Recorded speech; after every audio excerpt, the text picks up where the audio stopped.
Galera da Literatura Irreverente, estamos de volta hoje para falar do modernismo brasileiro, uma obra-prima fantástica do nosso querido Mário de Andrade.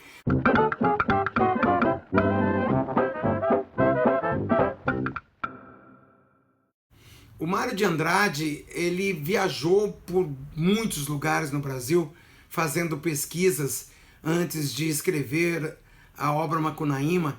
Ele pesquisou acerca de lendas, mitos indígenas, folclóricos, superstições, e desta forma, portanto, pode-se dizer que esta obra se trata de uma rapsódia, que é uma palavra que vem do grego e designa obras como a Ilíada e a Odisseia de Homero.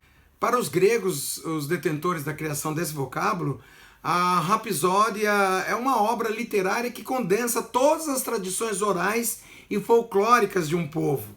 Seria um pouco pretensioso dizer que Macunaíma condensa todas as tradições orais e folclóricas do povo brasileiro, mas convenhamos que quem lê Macunaíma percebe que ali está o retrato do povo brasileiro. Além disso, na música, já que Mário de Andrade tinha uma formação musical também, uma rapsódia utiliza contos tradicionais ou populares de certo povo em temas de composição improvisada. E nós temos algumas músicas que realmente contam isso. Bandas inglesas como Jethro Tull e o Queen foram muitos profícuos em rapsódias musicais. E por falar em heróis da literatura nacional, um outro autor romântico, José de Alencar, ele teve essa mesma intenção ao criar no romance Guarani o personagem Peri. O Peri era um índio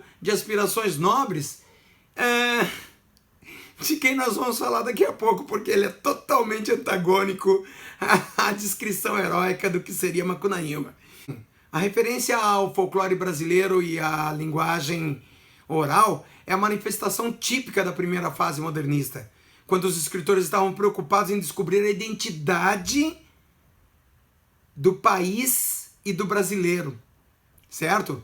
No plano formal, essa busca se dá pela linguagem falada no Brasil, ignorando, eu diria mais do que ignorando, eu acho que desafiando o português de Portugal, pois no plano temático, a utilização do folclore servia como matéria-prima dessa busca, portanto não cabia o português lusitano na prosa de Mário de Andrade, já que nós estamos aqui falando de folclore, de personagens brasileiros.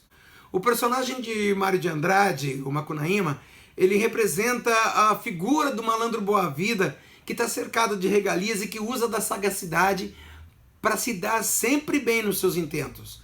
O autor ele identifica a malandragem de maneira cômica e irreverente, como a literatura que vos fala, apoiado nos ideais de liberdade e de criação modernistas. Vejam vocês que o Mário de Andrade ele se sentia endossado pelo modernismo europeu para poder soltar o verbo no modernismo brasileiro.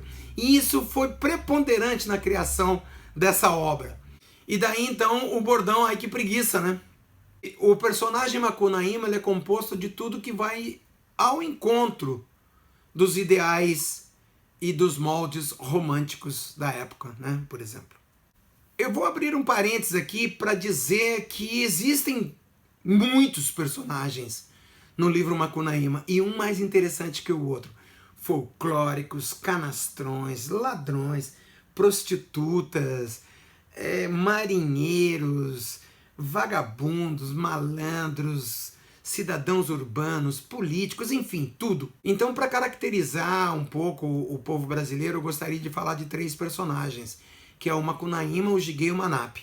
São os três irmãos. E é claro que nós não poderíamos deixar de citar um antagonista, que é o Venceslau Pietra, que também, num dado momento, Mário de Andrade substitui este nome dele por um nome de origem indígena, talvez tupi-guarani, denominado Paiamã. Esse, portanto, é o antagonista. Então eu gostaria de falar sobre os três irmãos, Macunaíma, Giguei e Manape, iniciando por Macunaíma, que é o personagem principal que dá o nome ao livro. Ele nasceu de uma tribo indígena amazônica e a característica mais marcante da personalidade dele é a preguiça. É daí que vem o jargão, ai que preguiça. E ao longo da história, como ele é uma entidade quase que espiritual, um chefe indígena, etc., ele acaba tomando faces distintas. O Jigué é o irmão de Macunaíma que representa os indígenas. E o Manape é também irmão de Macunaíma e representa os negros. Dessa maneira, Macunaíma e os seus irmãos podem ser considerados uma metáfora para a formação racial da identidade brasileira, brancos, negros e indígenas. Mais uma vez, tanto no pensamento social brasileiro como nas produções artísticas, a questão racial se mostra central ao pensar o Brasil, a colonização e o desenvolvimento nacional. O mote do romance Macunaíma é a busca pelo Muiraquitã. O Muiraquitã, na verdade, ele é um talismã utilizado por tribos amazônicas, normalmente confeccionado em jade, assim como os cristãos têm ali seu crucifixo, seu santinho, seu olho de tandera pendurado atrás da porta, enfim. O Muiraquitã oferece subsídios para uma discussão mais ampla. Além de ser a representação da identidade brasileira perdida, o amuleto reflete também a aproximação do brasileiro com a fé e a crença em símbolos da sorte como santos, terços, figas, pés de coelho. E aí entra todo o sincretismo elencado por Mário de Andrade no livro Macunaíma, onde ele mistura candomblé, ele mistura xamanismo, ele mistura o cristianismo nas várias formas, certo? E essas características circundam a imagem do povo brasileiro típico, aquele que recorre ao sobrenatural, vamos bater um tambor fim de semana, jogar uma pipoquinha atrás das costas, ao elemento místico, procurando resolver sempre alguns dos seus problemas. Com relação ao conceito de identidade para a cultura brasileira, Macunaíma é claramente uma tentativa de construção do retrato do povo brasileiro. E nisso aí, galera da literatura irreverente, eu tiro o chapéu para o Mário de Andrade porque ele foi a fundo nas pesquisas dele, só lendo o livro, para vocês terem uma ideia de como ele descreve. E depois o próprio José Saramago, acho que bebe um pouco dessa fonte literária de Mário de Andrade, aquela coisa de escrever sem paragrafação.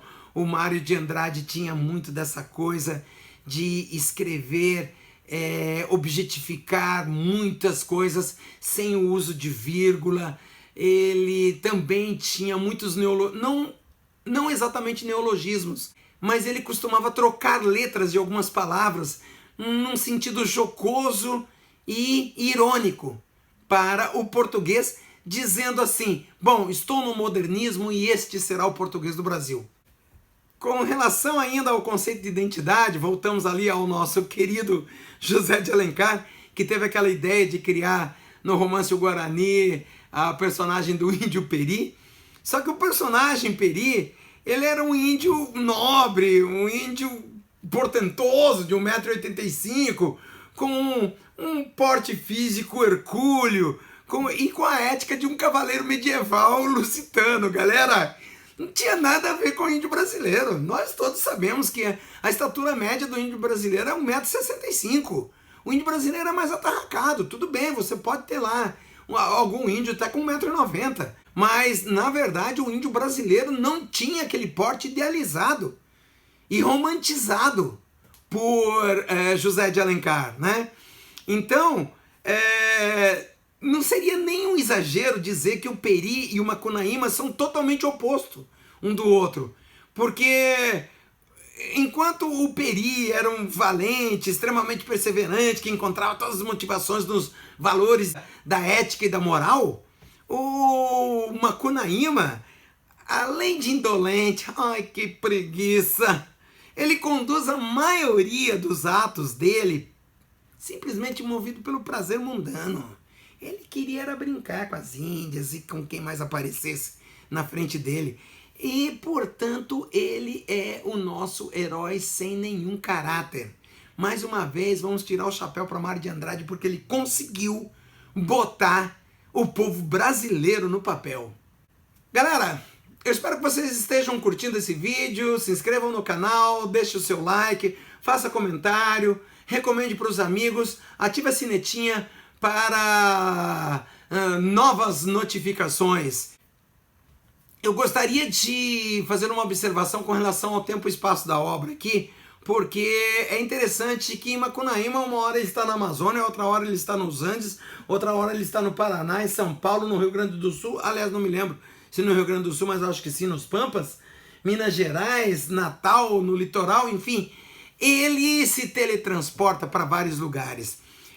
E por se tratar justamente de uma narrativa mítica, esse tempo e espaço não está muito bem definido, tendo como base a realidade. Ou seja, é uma coisa bastante intrigante, porque ele pula mesmo para os vários lugares. O primeiro salto que ele dá causa estranheza ao leitor e depois você vai se acostumando. Pode-se dizer, portanto, então, que o espaço físico do romance prioritariamente é o espaço geográfico brasileiro, ainda que ele dá umas escapadinhas para fora do Brasil. E o tempo cronológico da narrativa também é indefinido. Tanto que o filme Macunaíma, com o meu querido Grande Otelo, com quem eu tive o prazer de almoçar na minha própria casa no ano de 1992, um ano antes da sua morte, quando ele veio para Foz do Iguaçu apoiar a reabertura dos cassinos no Brasil. O filme Macunaíma está ambientado no Brasil da década de 1970. Os brasileiros são, portanto, para finalizar esse vídeo, culturalmente ocidentais, civilizados, europeizados, distinto, porém, pelos traços africanos e indígenas misturados com o português num clima tropical. O povo brasileiro pode ser identificado como um novo contingente humano, pois ele não é nem somente europeu, nem ameríndio e nem tampouco africano, mas sim uma junção desses três elementos. Nós somos mestiços, somos sincréticos e somos únicos por sermos o ressurgimento da fusão de três culturas. E toda essa variedade cultural na qual o povo brasileiro está inserido pode ser encontrada em um dos romances mais importantes do modernismo tupiniquim, Macunaíma, o herói sem nenhum caráter de Mário de Andrade. Nós da literatura irreverente ficamos por aqui e recomendamos a leitura.